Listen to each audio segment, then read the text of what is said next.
Good morning students, welcome back to our channel tuition academy. मैं अभिजीत लेकर आया हूं फिज़िक्स की अगली क्लास।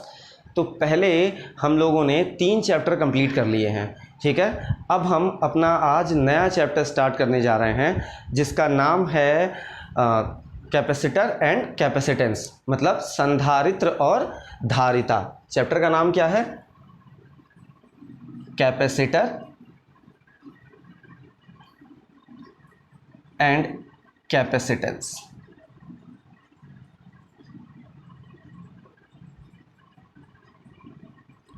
संधारित्र एवं धारिता, ठीक है। अब इस चैप्टर को हम चलते हैं स्टार्ट करने, और स्टार्ट करते हुए हमें क्या करना है, सबसे पहले ये जानना है कि कैपेसिटर होता क्या है, ठीक है। तो नॉर्मल लेवल पे मैं आपको बस इतना बता देता हूँ कि कैपेसिटर क्या है। कैपेसिटर जो होता है ये नॉर्मली एक बैटरी की तरह से होता है, ठीक है। जैसे हमारे फ़ोन की बैटरी होती है, उसमें क्या होता है, हम चार्ज जैसे उसको चार्जिंग में लगाते हैं तो वो धीरे धीरे क्या करता है, चार्ज होना शुरू कर देता है, ठीक है। उसी तरह से हमारा कैपेसिटर भी होता है, मतलब बैटरी की तरह से ही जो कैपेसिटर जो संधारित्र है हमारा, वो भी क्या है, एक तरह का चार्ज स्टोरिंग डिवाइस, मतलब आवेशों को ग्रहण करने वाला, स्टोर करने वाला एक उपकरण है, ठीक है। अब बात करते हैं हम इसके पहले टॉपिक पे। जो हमारा पहला टॉपिक है आज का, वो है capacitance of a conductor. Capacitance of a conductor, ठीक है, मतलब चालक की धारिता। इस टॉपिक को स्टार्ट करने से पहले थोड़ा सा ओवरव्यू देना चाहता हूं मैं आपको कि ये जो मैंने वर्ड लिखा है चालक या कंडक्टर, वो क्या होता है, ठीक है। इसका पूरा जो एक्सप्लेनेशन है वो लास्ट यूनिट में है, बिल्कुल डीप लेवल पे एक्सप्लेनेशन है इसका, ठीक है। लेकिन फ़िलहाल यहाँ पे हम थोड़ा सा एक्सप्लेन कर देते हैं आपको, ताकि थोड़ी बहुत जानकारी रहे, ठीक है। कंडक्टर या चालक क्या होता है, कोई भी ऐसा मेटल, नॉर्मली ये मेटल्स ही होते हैं, मतलब धातुएं ही होती हैं, ठीक है।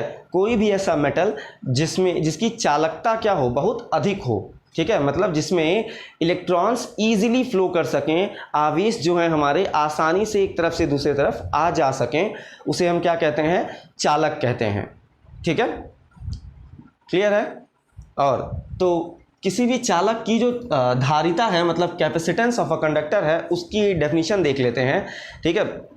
इसकी डेफिनेशन को समझने के लिए देखिए, मैंने पहले भी बताया था कि हमें यहाँ पे कोई भी चीज़ रटनी नहीं है, ठीक है। तो नॉर्मली हम क्या करेंगे, चीज़ों को समझने की कोशिश करेंगे और कहीं ना कहीं से तोड़ के निकालने की कोशिश करेंगे, ताकि हमको चीज़ें ईजिली याद रहें, रटनी ना पड़ें मोस्टली, ठीक है। तो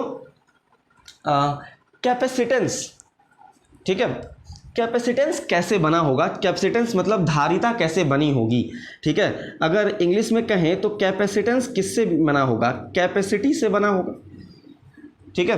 और धारिता, धारिता का मतलब होता है धारण करने की क्षमता, ठीक है। कैपेसिटी का मतलब क्या होता है, हिंदी में कैपेसिटी को क्या कहते हैं, क्षमता ही तो कहते हैं, ठीक है। तो धारिता का मतलब होता है धारण करने की क्षमता, या कैपेसिटेंस कहाँ से बना है, कैपेसिटी से बना है। इसका मतलब कैपेसिटेंस की जो डेफिनेशन होगी, धारिता की जो परिभाषा होगी, वो क्या होगी, आवेशों को ग्रहण करने की क्षमता। किसी भी चालक के द्वारा आवेशों को ग्रहण करने की जो क्षमता होती है, वही क्या कहलाती है, चालक की धारिता कहलाती है, ठीक है। और इसी तरह से अगर हम इंग्लिश में कैपेसिटेंस जानना चाहें, कैपेसिटेंस की डेफिनेशन जानना चाहें, तो इंग्लिश में क्या कहेंगे, the capacity of storing charge is called capacitance, ठीक है। कैपेसिटी ऑफ स्टोरिंग चार्ज, ठीक है, क्योंकि अभी मैंने पहले ही बताया कि कैपेसिटर जो संधारित्र होता है, या जो चालक होते हैं, वो क्या करते हैं, आवेशों को अपने अंदर इकट्ठा करते हैं, स्टोर करते हैं, ठीक है। तो कैपेसिटेंस क्या होगा, कैपेसिटी ऑफ स्टोरिंग चार्ज, मतलब धारिता क्या होगी, आवेशों को धारण करने की क्षमता, ठीक है। परिभाषा क्लियर है। इसको हम प्रदर्शित करते हैं, डिनोट किससे करते हैं, डिनोट करते हैं सी से, कैपिटल सी से डिनोट करते हैं इसको, ठीक है। ठीक, इसका फॉर्मूला होता है C equal to q by V. कहीं कहीं आप ये Q जो है वो स्मॉल q भी देख लेंगे, कहीं कहीं आपने देखा होगा C equal to small q upon capital V लिखा होता है, उससे भी कोई फर्क नहीं पड़ता, क्योंकि ये भी Q और ये भी Q, दोनों क्या है, हमें चार्ज को डिनोट कर रहा है, आवेशों को प्रदर्शित कर रहा है, ठीक है। तो उसमें कंफ्यूज होने की ज़रूरत नहीं है। मैंने जब परिभाषा बताई थी तभी बता दिया था कि हम इसको कैपिटल और स्मॉल दोनों से डिनोट कर सकते हैं, उससे कोई फर्क नहीं पड़ता, ठीक है। अच्छा, तो ये हो गया फॉर्मूला। इसके बाद हमें दो चीज़ें और जाननी है, एक इसकी यूनिट मतलब मात्रक जानना है, और ये कैसी राशि है, ठीक है, मतलब कैसी क्वांटिटी है, अदिश या सदिश, ठीक है, मतलब स्केलर या वेक्टर, ठीक है। तो ये हमारा इसकी जो यूनिट होती है, नॉर्मली इसकी यूनिट हम यूज़ करते हैं फैरड। फैरड हिंदी में लिखते हैं ऐसे, फैरड यूज़ करते हैं इसकी यूनिट, जो मात्रक होता है, ठीक है। इसका मात्रक क्या होता है, मात्रक या यूनिट, एक ही बात है, यहाँ पे इंग्लिश में भी लिख देता हूँ यूनिट, ठीक है। यूनिट या मात्रक क्या होता है, फैरड होता है। या इसके अलावा इसका एक और मात्रक होता है, एसआई मात्रक ही होता है, जिसको हम बोलते हैं, जो हम इस फॉर्मूले से निकाल सकते हैं। 11th क्लास में आपने सीखा होगा किसी भी फॉर्मूले से यूनिट निकालना, ठीक है। और अगर नहीं सीखा तो आज सीख लेते हैं। क्या होता है, हमको अगर सी की यूनिट निकालनी है, मात्रक निकालना है, तो हम इसको ऐसे ही छोड़ देंगे, ठीक है। और उस फॉर्मूले में इसके अलावा जितनी भी चीज़ें उसको दूसरी तरफ कर लेंगे, तो दूसरी तरफ तो सारी चीज़ें पहले से ही हैं, ठीक है। अब Q जो चार्ज है, आवेश है, इसका मात्रक क्या होता है, इसकी यूनिट क्या होती है, इसकी यूनिट होती है कूलाम। कूलाम हिंदी में क्या कहते हैं, कूलाम कहते हैं, ठीक है। अच्छा, और इंग्लिश उसके बाद से बटे, डिवाइड में क्या है, डिवाइड है, डिवाइड लगा देंगे दोनों में। और ये V क्या है हमारा, वोल्टेज, विभव, इसकी यूनिट क्या होती है, वोल्ट होती है, तो हम यहाँ क्या लिख सकते हैं, वोल्ट लिख सकते हैं। हिंदी में भी देख लीजिए, ध्यान रखिएगा आपको दोनों नहीं लिखना है, ठीक है। जो इंग्लिश मीडियम वाले हैं वो इंग्लिश यूज़ करेंगे, और जो हिंदी मीडियम वाले हैं वो हिंदी यूज़ करेंगे, ठीक है। अब यहाँ एक चेंज और करना है हमको, कि जहाँ पर भी दो क्वांटिटी के बीच में मल्टीप्लाई, गुणे का चिन्ह होता है, वहाँ पे हम क्या लगाते हैं, डैश, और जहाँ पे भी डिवाइड मतलब ये भाग का चिन्ह होता है, वहाँ हम क्या करते हैं, स्लैश लगा लेते हैं, पर का साइन लगा लेते हैं। तो इसकी यूनिट क्या हो गई, कूलाम पर वोल्ट, ठीक है। हिंदी में भी हम इसको लिख सकते हैं कूलाम पर वोल्ट, ठीक है। नॉर्मली यूनिट हम ऐसे ही लिखते हैं, हिंदी मीडियम वाले भी जब शॉर्ट में लिखेंगे तो ऐसे ही लिखेंगे, ये यूज़ नहीं करते हैं, ठीक है। कूलाम पर वोल्ट ही लिखते हैं, ठीक है। और ये भी ध्यान रखना है हमको कि 1 कूलाम पर वोल्ट जो होता है हमारा, वो 1 फैरड के इक्वल होता है, ठीक है, क्लियर है। इसके बाद एक जो और चीज़ हमें जाननी थी वो क्या है, वो है कि ये जो होती है हमारी, वो क्या होती है, एक स्केलर क्वांटिटी है, अदिश राशि है। ऐसी क्वांटिटी है स्केलर, हिंदी में कहें तो कैसी राशि है, अदिश राशि है, ठीक है। यहाँ तक सारे पॉइंट्स क्लियर हैं, ठीक है, ये चीज़ हो गई।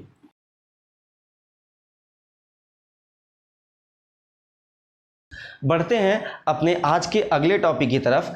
अगला टॉपिक है हमारा factors affecting the capacitance of a conductor, मतलब धारिता को प्रभावित करने वाले कारक, ठीक है। Factors affecting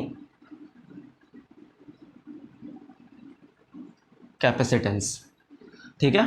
capacitance of conductor भी लिख सकते हैं, या कैपेसिटेंस पे लिख के भी छोड़ सकते हैं, कोई फर्क नहीं पड़ता, ठीक है। हिंदी में लिखेंगे धारिता को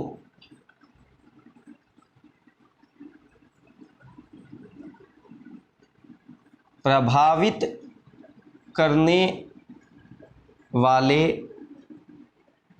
कारक, ठीक है, लिख लीजिए कैपेसिटेंस ऑफ कंडक्टर, ठीक है। अब ये चेंज कैसे होता है, ठीक है, ध्यान रखिएगा, इसको चेंज करने के कुछ तरीके हैं, ठीक है।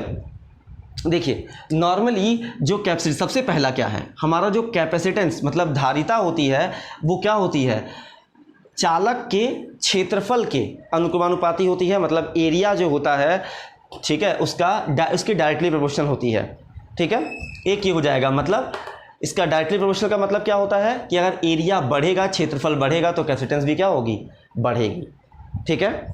दूसरा क्या है, अगर हम किसी चालक के पास एक दूसरा चालक रख दें, किसी कंडक्टर के पास एक दूसरा कंडक्टर रख दें, तो क्या होगा, प्रेरण इंडक्शन की वजह से क्या होगा, वहाँ वोल्टेज की वैल्यू कम हो जाएगी और कैपेसिटेंस की वैल्यू क्या हो जाएगी, बढ़ जाएगी, ठीक है। नॉर्मली समझ लीजिए, जैसे मान लीजिए हमारे पास क्या था, हमारे पास ये कंडक्टर था, हमने इसके बहुत नज़दीक में एक कंडक्टर और रख दिया, ठीक है।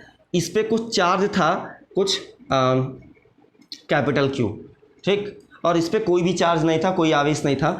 अब इसमें से कुछ चार्ज निकल के इसमें चला जाएगा, मैंने आपको पहले ही बता रखा है ये, ठीक है, फर्स्ट चैप्टर में ही ये चीज़ें बता रखी हैं कि कैसे हम चार्ज करते हैं, कैसे किसी भी कंडक्टर को चार्ज करते हैं बिना बाहर से सप्लाई दिए, ठीक है। तो इस पर अगर Q चार्ज है तो ये क्या करेगा, कुछ चार्ज इसको दे देगा, कुछ आवेश दूसरे वाले को दे देगा, तो इस पर क्या बचेगा, Q1 बच गया, इस पर क्या हो गया, Q2, और जैसे Q1 Q2 को ऐड करेंगे तो क्या हो जाएगा, Q हो जाएगा, ठीक है। तो अब यहाँ पे क्या हो जाएगा, हमारा वोल्टेज की वैल्यू क्या हो जाएगी, कम, सॉरी, ठीक है। यहाँ क्या हो जाएगी, वोल्टेज की वैल्यू हमारी क्या हो जाएगी, कम नहीं, ये गलती हो गई, ये पॉइंट दोनों में इक्वल होता है, ये अगर Q चार्ज है तो यहाँ भी Q ही होगा, ये डिवाइड नहीं होता, सॉरी वो अलग केस होता है, थोड़ा सा कन्फ्यूजन हो गया था, ठीक है। तो ये डिवाइड नहीं होता, जितना चार्ज इस पे होगा उतना इस पे होगा, लेकिन यहाँ पे क्या होगा, अपोजिट हो जाएगा, ये प्लस है तो ये क्या हो जाएगा, माइनस हो जाएगा, चार्ज का अमाउंट चेंज नहीं होता है, लेकिन वोल्टेज की वैल्यू क्या हो जाती है, चेंज हो जाती है, क्योंकि यहाँ पे इलेक्ट्रिक फील्ड बदल जाता है और उसके वजह से वोल्टेज की वैल्यू चेंज हो जाती है, ठीक है। तो उससे क्या होता है, इसका कैपेसिटेंस बढ़ जाता है, ठीक। 2 पॉइंट्स हो गए। तीसरा पॉइंट होता है इसका कि अगर इन दोनों के बीच में जो मीडियम है, तीसरा हमने मान लिया एक कंडक्टर, एक कंडक्टर, ये 2 कंडक्टर, 2 चालक हैं हमारे पास, ठीक है, इनके बीच में हमने कुछ नहीं रखा, मतलब एयर है, हवा का माध्यम है, तब तो कोई दिक्कत नहीं है, ठीक है। लेकिन अगर यहाँ पे हवा के अलावा कोई भी दूसरा मीडियम हम रख देते हैं, ठीक है, तो क्या होगा, इसकी कुछ परावैद्युतांक होगी, हिंदी में कहें तो परावैद्युतांक, इंग्लिश में कहें तो मीडियम कांस्टेंट बोलते हैं उसको, ठीक है। मीडियम कांस्टेंट आएगा K, जिसकी वैल्यू हमेशा 1 से ज़्यादा होती है, ठीक है। तो जैसे जैसे हम K की वैल्यू बढ़ाएंगे, कैपेसिटेंस क्या होगा, हमारा बढ़ेगा, मतलब धारिता भी क्या होगी, बढ़ेगी, मतलब ये जो धारिता होती है वो मीडियम कांस्टेंट मतलब परावैद्युतांक के अनुक्रमानुपाती मतलब डायरेक्टली प्रोपोर्शनल होती है, ठीक है। 3 केसेस हो गए। चौथा और सबसे इम्पॉर्टेंट केस है, इसका बहुत ज़रूरत पड़ेगा आगे, ठीक है, कि जो हमारा कैपेसिटेंस होता है, जो धारिता होती है, उसका फॉर्मूला क्या होता है, Q/V होता है, लेकिन जो C है वो अमाउंट ऑफ चार्ज और अमाउंट ऑफ वोल्टेज पे डिपेंड नहीं करती, ठीक है। ध्यान रखिएगा कि amount of charge amount of voltage पे डिपेंड नहीं करती है, ठीक है। क्योंकि आप नॉर्मली बैटरी लेने जाते हैं, अगर मान लीजिए दुकान पे बैटरी लेने जाते हैं तो क्या कहेंगे कि भाई 3.5 वोल्ट की बैटरी दे दीजिए। जैसे पुराने फ़ोनों में आता था 3.4 3.5 की, छोटे छोटे नोकिया वाले फ़ोनों में आता था, आजकल तो काफ़ी हाई लेवल की आती हैं बैटरीज। तो अगर आप वो बैटरी लेने जाते हैं तो क्या कहेंगे, 3.5 वोल्ट की बैटरी दे दीजिए, ठीक है। तो वो वोल्टेज तो फिक्स है, उसका कैपेसिटेंस वो कितना चार्ज कंट्रोल कर पाएगा वो उसके वोल्टेज के अकॉर्डिंग फिक्स होता है, ठीक है। तो C हमारा क्या होगा, Q पे और V पे डिपेंड नहीं करता, निर्भर नहीं करता है, ठीक है। क्लियर है यहाँ तक, ठीक है। तो आज के लिए इतना ही। अगर वीडियो अच्छा लगा हो तो लाइक करें, कमेंट करें और अपने दोस्तों के साथ शेयर करें। अगर आप हमारे चैनल पर नए हैं तो सब्सक्राइब कर दें हमारे चैनल को और बेल आइकन दबा दें ताकि सबसे पहले आपको नोटिफिकेशन मिल जाए। Thank you.